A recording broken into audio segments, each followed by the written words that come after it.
let me just start off with this. Yeah. I know most of us over here have, at one point in their life, experienced the pressure of deadlines because, well, mainly we didn't do things on time. May it be students or adults, we have all experienced procrastination in our life. Well, the definition of procrastination can be seen on the screen behind me, but the fact is I was too lazy to remember it and memorize it, so I'm not going to be reading it out to you. Instead, in fact, let me tell you my personal story of procrastination. I had a few weeks before my exams, and I said to myself, yes, if I divide my work appropriately, I'll be done before the deadline. Don't we all say that to ourselves in the beginning? Right. So a week later, a friend asks me, how is my preparation going? And all I have to answer is, I haven't really started yet because I've been busy. Trust me, I wasn't busy. Well, that's one form of procrastination. Next, well, another week later, I start solving some past papers, but on the other tab in my web browser, I open YouTube and I start watching some videos. Well, I can study later. And later, what happens is 2 days before the exam, when I open my book and I read through it, I find it really difficult and I get stressed, so I take a break. Mind you, a very long break. So now it's the next day. And the only thing I say to myself on the last day before the exam is, well, I'm going to fail anyways. So I know so many of you have experienced this the same way I have. The truth is there are so many ways we find to procrastinate, either consciously or subconsciously. But the result is always the same. The more time we waste, the more effort required to complete the task at the end. Now, I'm part of the many that suffer a phenomenon known as the student syndrome. This is the belief that we do our best work when we're under pressure. This leads to delaying of tasks until the very last moment so that we feel that pressure in our mind build up and then we do the task. I'm also what people call a perfectionist, and I tend to not do something until I find a way that I can do it perfectly. That is also a form of procrastination. Now, my main aim today here is to stop you from procrastinating. And to do that, I will tell you the few things that I did to help myself.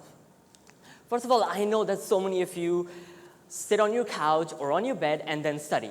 Just don't do that. Set up a workstation, put everything you need in one place. Next, display your goals in front of you. How many times do we aimlessly unlock our phones in one day? How about we had a wallpaper showing maybe our favorite car that we want, our dream car or our dream house, and then when we see that wallpaper on our phone, every time we unlock our phone, we'll be reminded what we're working so hard for. Next, note down everything that you want to do in a day and then tick it off once you've done it. Especially if you have any idea in a day, please write it down. Because in my opinion, creativity is like lightning. It doesn't strike twice at the same place. So, because the worst feeling is when you come up with an idea and then you forget it, only to remember it when someone else comes up with it. Well, and the last but the most important part of getting rid of procrastination is to procrastinate a little. Confused? What I told you right now was the main reason for me being here was to stop you from procrastinating, and then suddenly I tell you to procrastinate a little. And who decides what that little is? For me, a little could be an entire pizza. For you, a little might be a small Oreo.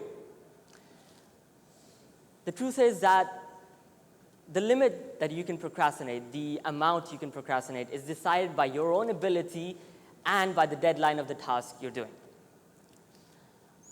Well, let me tell you this. I can waste time an entire week and still get the task done within one day because I have a mind that I can use my panic and my pressure to my advantage, but there are some people who crack and crumble under pressure and give up. Well, going over this in my head, I came up with a relationship that I call the effort against time relationship. Or, as I like to call it, the eat relationship. Somehow, yes, all my analogies involve food. I'm sorry, it's a problem. Okay, so eat states that the effort required to complete a task is inversely related to the time available for completing the task. In simple words, if you have less time to complete the task given to you, the more effort you'll have to apply to complete it. And at a certain stage, if you waste so much time, the effort that you will have to apply will be unbearable. We all know our limits. I can go 48 hours without sleep. I know most of you can't go 12 or 10 or even 5. You people sleep a lot. Anyways, the limit of procrastination is when the maximum effort required to complete a task is equal to the maximum effort you can apply. Now, let's say that I forgot to do my homework, and I decide to do my homework in my PE period. Like I'm going to waste my PE period for my homework, right? So I come back from my PE period, and I realize that I haven't done my homework, and I'm dead. That's why I like to call this the limiting factor of procrastination, the limiting point of procrastination, as the point of I'm dead. It's very creative, I know. Beyond this point, you will not be able to complete your task no matter what you do. Now, as I said, procrastinate a little. Why? Because procrastination is important. We need rest. Our minds are not machines. We need rest, we need excitement, we need enjoyment to fuel our creativity, to fuel our innovative selves. Because all work and no play makes Jack a dull boy. But too much of anything is bad. Procrastination has become a global disease. Almost 80% of high school students and adults in jobs procrastinate in their daily lives and realize that they're procrastinating, but continue to do so. Now, procrastination is not a small issue because procrastination has been leading to issues such as self-doubt. Now, whenever you're solving a paper, you're solving an MCQ paper, you know the answer, but you keep doubting yourself, and then you, just before the final, the invigilator tells you that the time is over, you erase the correct answer and you circle the wrong answer. Self-doubt. Anxiety. After you give your paper, till the day of the result, you're anxious. What did I do? Was that answer correct or not? Did I make a mistake? You don't know because you didn't prepare enough, because you wasted time. And depression. Once the result day comes, you know that you could have done well. You know that if you gave your time and effort, if you didn't waste time, you could have done much better. And that's why you feel guilty, and that's why you feel depressed. Now, one of my fellow speakers spoke about how all of us could be leaders. And trust me, I couldn't agree more. Because all of us have our own unique paths to lead. And on those paths, we have directions. But if we're too lazy or not bothered to read those directions, then we're going to end up taking the wrong turn. And after taking that wrong turn, we're going to lack confidence. And when we come up to the next important turn of our lives, we're going to make a wrong decision again because we don't have the confidence to make a decision. And so on and so forth for the next hundreds of turns of your life. And you're stuck in a loop of uncertainty, indecision, and guilt. So the next time you have a choice between something tempting and something that is your duty or something that you've been tasked to do, ask yourself 3 basic questions. Do I benefit from it? Does it help someone else? And lastly, is it life-threatening? If the answer to all 3 of these questions is no, then for the love of God, don't do it until and unless you have completed your task or achieved your goal.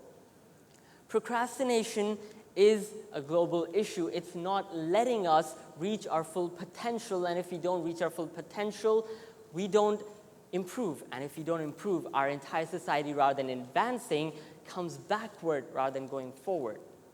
So I really hope that I was able to make somewhat of a difference here today, and that maybe at least some of you, not all of you, some of you go out of here saying, stop saying I'll do it soon and start saying I'll do it now. Thank you.